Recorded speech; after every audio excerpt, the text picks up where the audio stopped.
Tenemos aquí a Rafael Espinal, coordinador de la Escuela de Economía del Instituto Tecnológico de Santo Domingo, INTEC, acompañando a Emilio Pantoja, puertorriqueño, experto en desarrollo y comercio internacional y profesor investigador de la Universidad de Puerto Rico. Así que bienvenidos. Y vamos a empezar con Rafael Espinal explicándonos, bueno, esta iniciativa de la Escuela de Economía y de INTEC de invitar profesores académicos de la categoría del profesor Pantoja. ¿Cuáles son los objetivos? Sí, bueno, el INTEC ahora está desarrollando cada trimestre un foro de negocios y economía y está invitando a algunos académicos, a intelectuales de la región, básicamente de la región del Caribe y Centroamérica, para tener intercambios sobre temas muy puntuales que en un determinado momento son importantes. Hemos tenido un debate sobre el pacto fiscal hace el otro trimestre, y en este trimestre, en el día de ayer, el profesor Emilio Pantojas, que es de la Universidad de Puerto Rico, tiene un acuerdo de intercambio con INTEC, varios profesores de INTEC han hecho doctorado en la Universidad de Puerto Rico, ha sido invitado porque ayer tuvimos un debate sobre las políticas de Trump en el comercio y en el plano estrictamente, por ejemplo, de las migraciones, y el profesor ha trabajado mucho el tema. Además, al estar en Puerto Rico, obviamente es un país que está muy vinculado a la política norteamericana. Entonces fue invitado, ayer estuvo Pavel Isa en ese panel, junto con Roberto Álvarez, que fue embajador ante la OEA, que también estuvo Ha presente. escrito recientemente una serie muy interesante sobre las repercusiones del trumpismo en la región y particularmente en el caso de la República Dominicana. Claro, y tiene un expertise en derechos humanos. Sí, Y estuvo Iván Ogando, que es el director de la FLACSO, la Facultad para América Latina de Ciencias Sociales. Y ellos, bueno, tuvieron un debate muy importante y hemos querido venir aquí para compartir un poco la presencia de Emilio con los televidentes, con ustedes en este programa. Don Emilio, díganos cómo usted ve, cómo se manifestará esas políticas en el ámbito de la economía en la región, el trumpismo, cómo llegaría a la zona del Caribe, cómo usted lo ve. Tenemos que sacar los paraguas. Buenos días y gracias por la invitación. Me parece que la pregunta es si Trump va a ser un parteaguas o si va a ser un fogonazo que se desvanece en este orden global, ¿no? ¿Va Trump a tener el impacto de una reestructuración en el orden global que va a salir del multilateralismo a nuevas formas de regionalismo y de bilateralismo? ¿O va a ser Trump meramente una nota al calce en la historia de este loco que llegó y propuso cosas que eran distintas? Y que no se pudieron hacer después. Y que no se pudieron hacer, porque esa es la gran interrogante de Trump, ¿no? En este momento Trump tiene una serie de propuestas. Recientemente el New York Times publicaba un artículo que decía ¿cuál es la doctrina Trump? Porque todavía no hay una doctrina internacional de comercio internacional Trump, ni de política internacional. Y lo que decía era que parecía ser que era escala para desescalar. O sea, Trump llega, te insulta, te dice todo lo que tú no quieres oír o te dice todo lo que él piensa, que es peor todavía. Y entonces luego, cuando te trae a la mesa de negociaciones, baja el tono. Y la pregunta es, bueno, ¿cuál va a ser el producto de eso? Es muy temprano. Para el Caribe es preocupante, en parte porque nosotros hemos orientado nuestras economías a acceder al mercado norteamericano. Demasiada dependencia. Correcto, y el comercio intrarregional creo que es la alternativa. Tenemos que empezar a promover comercio intrarregional, tenemos que empezar a buscar nichos nuevos para nosotros salir adelante y crear unas industrias y unos enlabonamientos regionales, las cadenas de valor, que es lo que vamos a hablar esta mañana, un poco más tarde, las cadenas de valor regional. O sea, cómo podemos enlabonar nuestras economías para que se complementen. Sí. En vez de estar compitiendo todos por el mercado Otro americano. factor en que puede perjudicarse la región es por la migración y las remesas. Bueno, esa es la gran preocupación. nuestros países, sobre todo las islas del Caribe y Centroamérica, estamos dependiendo en proporciones cada vez mayores de las remesas. Y de hecho, el otro día yo hice un cálculo a base de los números que daba el censo de los Estados Unidos, y más o menos hay varias islas, incluyendo República Dominicana, el caso de Puerto Rico es distinto, pero varias islas y varios países centroamericanos que tienen el equivalente al 10% de sus poblaciones residiendo en Estados Unidos, a base de lo que dicen en el censo, ¿no? Yo soy guatemalteco, yo soy... Nosotros tenemos más del 10%. Más del 10%. La República Dominicana, sí. Solamente Roberto Álvarez daba el otro día la cifra de lo que recibieron residencia permanente en Estados Unidos desde el 70 para acá. Correcto. Y era 1.200.000 y pico personas. Correcto. O sea, ya eso es un 12%. 12%, correcto. Él señalaba ayer que con los haitianos que se han dado visa en los Estados Unidos superan los 2 millones de personas. Y eso eran los residentes permanentes, porque Correcto. si le agregamos los informales, que se supone que son unos 150.000, entonces ya serían el 15% Correcto, casi correcto. de la población Y dominicana. esa es la realidad de los jamaiquinos, de los guatemaltecos, de los hondureños, y a la misma vez dependemos de esas remesas para el crecimiento de la economía. Eso es una especie de inversión, ¿verdad?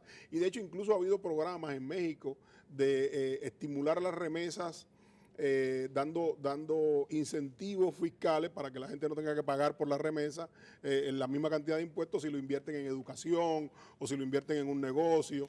O en el mejoramiento de la vivienda. O en el mejoramiento de la vivienda. Sí. O sea, hay una serie de programas y eso es preocupante porque en la medida en que Trump lo que quiere es recuperar empleos para los norteamericanos, debería esperarse, si se logra lo que él quiere, un desplazamiento de los trabajadores migrantes, pero no en los puestos de trabajo de menor paga, sino en los puestos de trabajo más codiciados, por supuesto. Claro, claro, que son los de cuello blanco. Correcto. Sí, profesor, pero usted hablaba, bueno, de que en las próximas horas va a dar una conferencia en el 6RD y hablaba de la necesidad de que se uniera el Caribe para comercializar, hablaba de encadenamiento. Pero ¿cómo puede hacerse eso si ni siquiera hemos sido capaces de armar medios de comunicación entre una isla y la otra, que no sea tan caro, tan penalizante viajar a Puerto Rico, que es costoso, costosísimo a pesar de lo cerca que están, o viajar a Martinica o viajar a Jamaica, o qué sé yo? No tenemos, por ejemplo, una flota, una embarcación.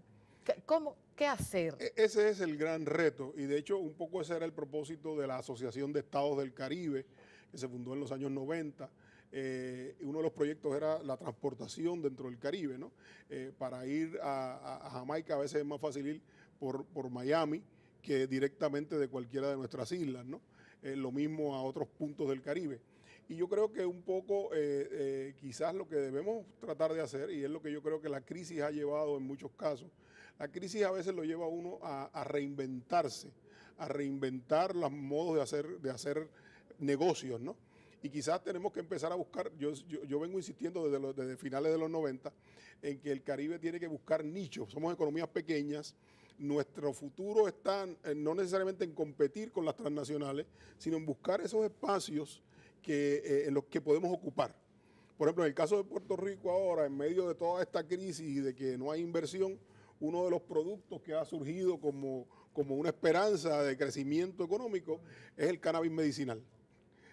Así que ahora en Puerto Rico hay todas unas restricciones, pero hay toda una industria de cannabis medicinal que está floreciendo y que va por $60 millones en inversión y en generación de productos. Bueno, la ascensión de Trump crea más optimismo o pesimismo en Puerto Rico, que tiene ya una situación económica difícil, muy difícil, progresivamente difícil.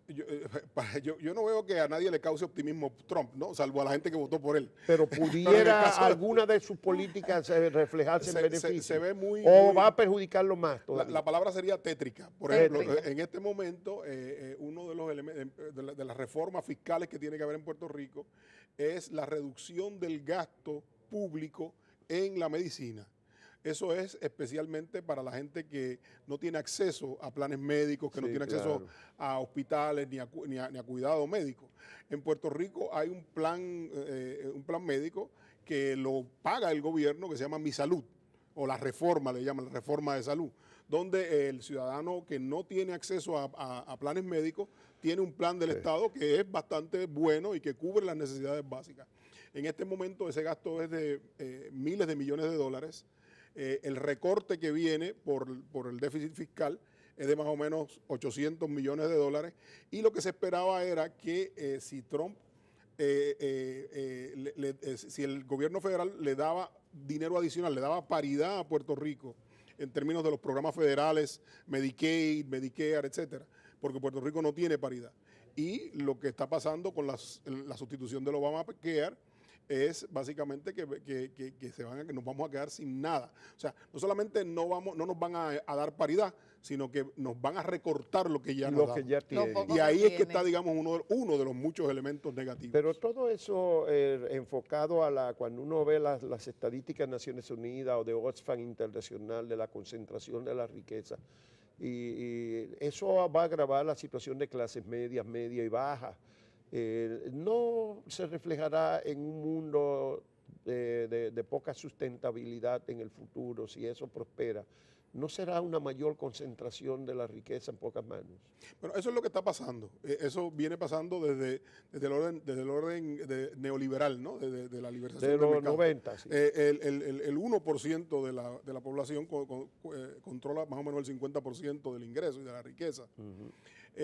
Parte del problema, lo que yo dije recientemente en un artículo en el periódico El Nuevo Día en Puerto Rico, que es el periódico de más circulación. Sí, principal periódico. El principal periódico, que yo decía que si seguíamos por el camino que íbamos, no debía extrañarnos que pasara lo que predice el sociólogo francés Henri Lefebvre, que dice que las revoluciones pasan cuando la vida cotidiana se hace imposible. No estamos en época de revoluciones, no se puede predecir una revolución, pero ciertamente disturbios es algo que si no se corrige el curso de recortes, de apabullar, esa es una de las posibilidades. ¿Y no será un incentivo también a la delincuencia, a la inseguridad, en la calle, en las zonas urbanas, en los Es que lo que pasa conglomerados? es que nos olvidamos, por ejemplo, que el tráfico de drogas es una fuente de empleo. Sí. O sea, el punto de droga, no sé si aquí le llaman igual al... igual. El punto de droga es básicamente un supermercado de droga y se corre con turnos. O sea, la gente de los puntos pues tiene un turno y entonces además se especializa. Unos venden marihuana, otros venden crack, otros venden heroína. Así que en ese sentido, en la medida en que no hay fuentes de empleo, en la medida en que no hay acceso a la riqueza, esa se convierte. Y si se va reduciendo lo que se había logrado. Exactamente. Y claro, lo otro que tiene Puerto Rico, que no tiene ningún otro país de América Latina, es que somos ciudadanos de los Estados Unidos, para bien o para mal, y por lo tanto la población puertorriqueña se ha reducido por un 10% en la última década y se va a seguir reduciendo. Porque se van para territorio de Estados Unidos. De hecho, un poco la apuesta perversa de algunos políticos es que en la medida en que se hagan recortes en servicios médicos y en servicios sociales y se vayan los puertorriqueños hacia los Estados Unidos, cuando se llene la Florida de puertorriqueños y se harten los políticos de la Florida de estos migrantes nuevos, pues a lo mejor nos restauran el dinero, ¿no?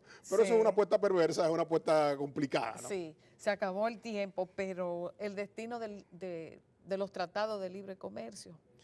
Yo no soy tan pesimista. Yo creo que van a ser reestructurados de una manera. El librecambismo y el proteccionismo son los dos polos de un péndulo que ha corrido a través de la historia y unas veces se va por un lado y otras veces se va para el otro. Ahora vamos camino al proteccionismo, pero nunca se vuelve atrás al punto exacto donde se estaba. Así que no creo que vamos a volver a un orden totalmente proteccionista, sino que vamos a volver a una nueva versión más proteccionista del orden mundial. Con sobresaltos. Muchos sobresaltos. El trumpismo ya trajo muchos sobresaltos. Y ahora viene lo contrario. Entonces, pero también con tiene China, una aprobación. Apenas en 2 meses que lleva el trumpismo, cumplió 2 meses el lunes. Correcto. Pero tenía un 37% nada más de aprobación el presidente. Eso es una cota, pero tremendamente bajita. Correcto. Además, él no ganó con la mayoría del voto popular. Ayer decía uno de los ponentes que Estados Unidos, la gente en los Estados Unidos se está moviendo hacia la izquierda. Lo que pasa es que Trump no representa ese movimiento que a la larga volverá, decía él, ¿no? Y me parece... Pero ayer decía Emilio, a propósito de los tratados de libre comercio, que el NAFTA y el tratado con Asia podían ser parados y revisados, pero que a lo mejor Trump no tenía idea de que existía el DERECA.